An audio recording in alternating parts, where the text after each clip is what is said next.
राष्ट्रवादी काँग्रेस शरदचंद्र पवार पक्षाचे नेते असलेले आमदार जितेंद्र आव्हाड आपल्यासोबत आहेत। जितेंद्र आव्हाडजी, तुम्ही सातत्याने अक्षय शिंदेंच्या एन्काउंटरच्या संदर्भातला तुम्ही सवाल उपस्थित करतात, परंतु सत्ताधारी नेते मंडळी म्हणतात की तुम्ही न्यायदानाच्या भूमिकेत नका जाऊ, म्हणून तुम्ही एखाद्या मंचावरती जाऊन या सगळ्या संदर्भातलं असं आहे की न्यायदानाच्या भूमिकेत मी जातच नाही। मी न्यायव्यवस्थेची नेहमी सन्मान करणारा माणूस आहे।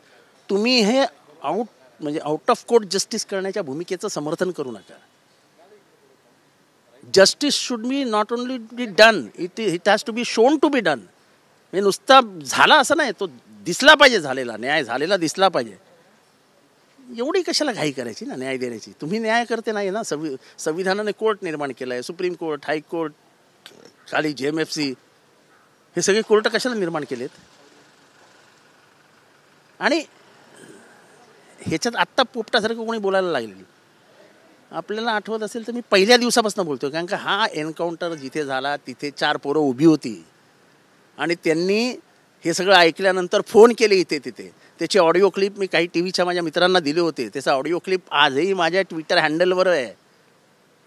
त्यामुळे हे कुठे झालं, कसं झालं, काय झालं, हे मी उघडपणाने सगळं चित्र समोर केलं होतं मी। आणि हे आज बोलत नाही आहे, मी पहिल्या दिवसापासून कुठल्याही प्रकरणात मी थेट उडी मारतो, मी असं मागणं येत नाही।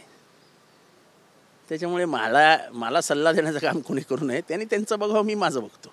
परंतु सुरेश धस असं म्हणतात की अक्षय शिंदेंच्या संदर्भात आव्हाडांनी अर्थात तुम्ही जे मत मांडलेलं आहे ते मला योग्य वाटत नाही असं ते म्हणतात। अक्षय सर्टिफिकेट मागायला गेलोय का? मी नाही मागत ना, मला माझी भूमिका मांडण्याचा अधिकार मी मांडतो। त्यांना काय म्हणायचं असेल त्यांनी म्हणावं, मला काय त्याच्याशी ऑब्जेक्शन पण नाही आणि सजेशन पण नाही। तो अक्षय शिंदेंची हत्याच आहे, परंतु आता या तुम्ही म्हणणं असं आहे, हत्या आहे, कोर्टाने सांगितलं की नाही हत्या आहे, आम्ही सांगतोय का? आता राजीनामा मागणार का तत्कालीन मुख्यमंत्र्यांचं? मी काय सांगतो? कोण सांगतं हत्या झाली आहे? कोण सांगतं? कोर्ट? आपण हो किंवा नाही मध्ये उत्तर द्या। हो ना, मग त्याच्यातल्या आरोपींचं काय करायचं? अजूनपर्यंत गुन्हा का नाही दाखल झाला? कोर्टाने सांगून सुद्धा आज जवळजवळ 72 त्याच्यापेक्षा जास्त तास होऊन गेले, गुन्हा का नाही नोंदवला?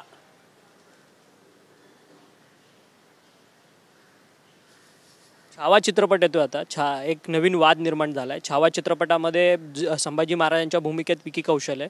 विकी कौशल संभाजी महाराज त्या चित्रपटामध्ये नाचताना दाखवलं आहे। अनेक संघटनांनी त्यावरती प्रश्नचिन्ह उपस्थित केलं आहे। असं आहे की काही ठिकाणी सुद्धा कलाकृती पेश करणाऱ्यांनी सुद्धा मर्यादा बाळगायला हव्यात। पण जे ऑब्जेक्शन घेत आहेत ते दुसऱ्या गोष्टींवर पण ऑब्जेक्शन घेतील का?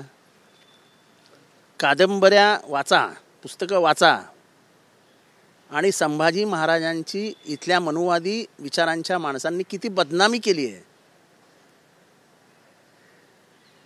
म्हणजे इथले तथाकथित इतिहासकार, कादंबरीकार हे संभाजी महाराजांच्या चारित्र्याबद्दल काय बोलतात हे त्यांच्या पुस्तकात आहेत ना। शिवाजी महाराजांबद्दल काय बोलतात हे सुद्धा पुस्तकात आहे ना। त्याच्याबद्दल काय बोलणार आहेत का? चला ते पुस्तक जाळा ना, आम्ही तुम्हाला समर्थन देऊ। ह्या पिक्चरवर बंदी आणा, आम्ही तुमच्या बरोबर आहोत। सांगा ह्याच्या पुढे जे संभाजी महाराजांबद्दल वाईट लिहिलेली सगळी पुस्तकं महाराष्ट्रात बॅन करा, चला होऊन जाऊन द्या लढाई एक। एवढं संभाजी महाराजांबद्दल अचानक प्रेम आलंय ना, मग संभाजी महाराजांच्या चारित्र्यावर शिंतोडे उडवणाऱ्यांची सगळ्यांची पुस्तकं बॅन करा अशी मागणी करा। परंतु काही जण या नृत्याचं समर्थन देखील करताना पाहिलं। कोणाचंही समर्थन करायचं नाही, मला कोणाचंही, मी सांगितलं की मर्यादेमध्ये करायला पाहिजे।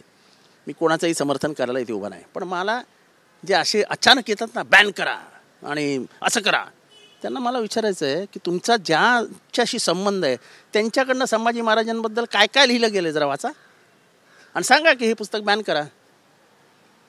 कमीत कमी बाहेरून हे पुस्तक जाळण्याची तर हिंमत दाखवा। चला, तुमच्याकडे पुस्तक नसेल तर मी पुस्तक देतो तुम्हाला। तुम्ही म्हणतात की मनुवाद्यांनी हे सगळं केलंय। सोमनाथ सूर्यवंशीचे देखील न्यायालयीन कस्टडीमध्ये असताना त्यांचा मृत्यू झालेला आहे। लॉंग मार्च सरकार लपवते की नाही? सरकार सांगायला तयार आहे का मृत्यू कुठे झाला, किती वाजता झाला? त्याच्या पोस्टमॉर्टम रिपोर्टमध्ये आहे की त्याला मारहाण झाली, मारहाणीनंतर शॉकनी मृत्यू, shock due to multiple injuries असं त्याच्या पोस्टमॉर्टम रिपोर्टमध्ये आहे. शॉक कसा बसला, या मल्टिपल इंजुरीज आल्या कुठनं, त्यांनी स्वतःनीच काठी घेतली आणि मारत बसला की काय स्वतःच्या पाठीवर.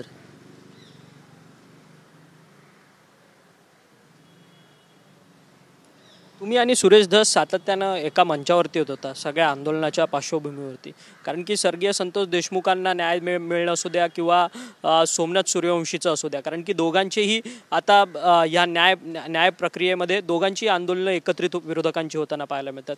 सुरेश धस मुंबईत येऊन देखील या आंदोलनामध्ये आलेले नाहीत. त्यांचं म्हणणं आहे की तुम्ही अक्षय शिंदेच्या प्रकरणामध्ये जे मंचावरतून आरोप लावले गेलेले आहेत ते मला पटलं नाही, त्यामुळे मी आलो नाही. त्यांचं सर्टिफिकेट घेऊन मी काम नाही करत ना.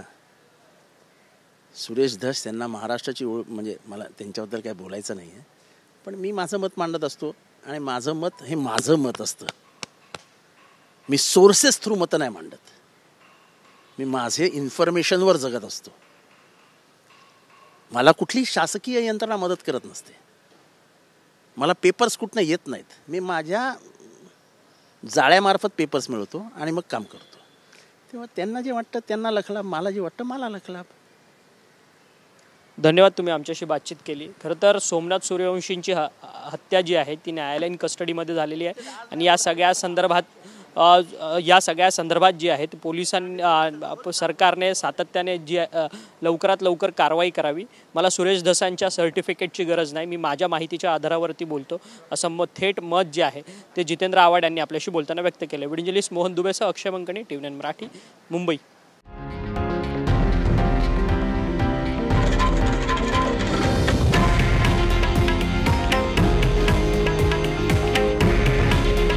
हे आहे देशातील नंबर 1 न्यूज नेटवर्क आणि आपण पाहत आहात TV9 मराठी.